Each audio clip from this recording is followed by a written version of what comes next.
Une interprétation que nous pouvons écarter d'emblée en ce qui concerne la définition du vainqueur, c'est que les vainqueurs occuperaient une place différente de tous les autres croyants dans la question de la grâce.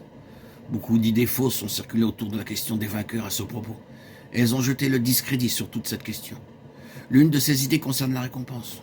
On lui a donné une place exagérée et la notion de grâce a été diminuée par rapport à ce qu'elle est réellement dans le cas des vainqueurs. Or, croyez-moi, bien-aimés, parmi tous les gens de l'histoire de ce monde, jusqu'à la fin, les vainqueurs connaîtront plus que tous les autres la nécessité de l'absolue grâce de Dieu, et dans la gloire, ils chanteront très hautement le cantique de la grâce. Il est bon pour nous de savoir ce que représente le vainqueur. Il existe à ce propos certaines idées qui doivent être immédiatement écartées. L'une d'entre elles est que les vainqueurs sont une sorte d'élus parmi les élus, une élite spirituelle choisie dans la préscience et les conseils de Dieu, pour occuper une place spéciale. Rejetons tout de suite cette idée car il n'en est rien. Cela serait tout à fait contraire à l'intention de Dieu. L'intention de Dieu est que son peuple occupe la position tenue de façon représentative par les vainqueurs, mais ceux-ci seuls l'occupent, car les autres ont failli. Ainsi, les vainqueurs ne sont pas une compagnie élue, hors des élus. Si souvent la réaction à cette question a été exactement celle-ci, or lorsque vous parlez des vainqueurs qui parviennent à une certaine position, qui sont récompensés d'une façon spéciale, vous faites une différence entre eux et tous les autres dans la question de la grâce, comme s'ils étaient un peuple jouissant d'une faveur qui n'est pas celle de la grâce. Mais cela est inexact.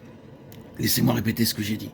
Il y a une chose qui se trouvera très très près des cœurs de tous ceux qui deviendront des vainqueurs, à savoir la très profonde conviction ferme que sans la grâce et la miséricorde de Dieu, ils n'y parviendront jamais.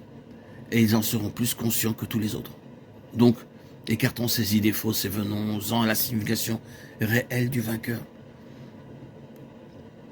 Or, tout ceci signifie que les vainqueurs sont ceux qui ont la vision de l'intention, de la pensée la plus pleine de Dieu pour son peuple. Ils ont la vision à un temps où celle-ci a été très largement perdue. Ils voient quand les autres ne voient pas. Les yeux de leur cœur sont éclairés. Ce que Dieu recherche réellement est pour eux une chose très claire et présente. Et l'un des traits d'un temps où le vainqueur est mis en évidence, que ce soit dans l'Ancien ou dans le Nouveau Testament, est le suivant. C'est une période où la vision n'est point divulguée, pour employer l'expression concernant le temps de l'enfance de Samuel, 1 Samuel 3:1. C'est la raison pour laquelle dans Apocalypse, accompagnant le terme vainqueur, est ajouté et répété cette expression, que celui qui a des oreilles entende, que celui qui a des oreilles. C'est seulement un changement de faculté de celle de voir à celle d'entendre, mais la même pensée est exprimée. Savoir, la perception, la faculté de percevoir, la capacité de saisir. Je ne suis pas sûr qu'il n'y ait pas dans la répétition de cette phrase la suggestion que dans les églises au sein du peuple du Seigneur, nombreux sont ceux dont la faculté d'entendre ce que l'Esprit dit s'est amoindrie ou éteinte, et que le Seigneur est en train de lancer un appel au milieu de son peuple, à quiconque n'est pas dans cet état quant à lui spirituel. Ainsi le vainqueur est quelqu'un qui possède la faculté spirituelle de voir, d'entendre, de saisir, de percevoir ce que le Seigneur recherche réellement, ce qu'est sa pleine pensée en un temps où il n'en est pas ainsi de façon générale au sein du peuple de Dieu. Ainsi donc, la chose finale est la suivante. Savoir que tout ce que nous avons dit signifie que le vainqueur se tient là pour résister et annuler toute l'œuvre du méchant en relation avec l'Église. Cela signifie que dans la mesure où le vainqueur est concerné, toute l'œuvre de l'ennemi est réduite à néant, et que le vainqueur dit de façon représentative, l'Église n'est pas vaincue. Il y a dans l'Église ces éléments qui refusent à Satan le triomphe universel. Et je pense que c'est ce qui est transmis ou suggéré dans le 12e chapitre de l'Apocalypse par la façon de définir Satan dans un sens large. De toute façon, tout d'abord de façon inclusive. Il est présenté comme le grand dragon rouge.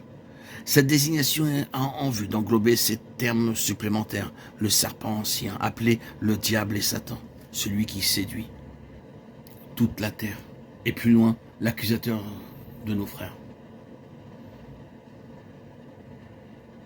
Et le faveur tient bon en faveur de l'Église pour la sauver, pour préserver et garder intact son témoignage.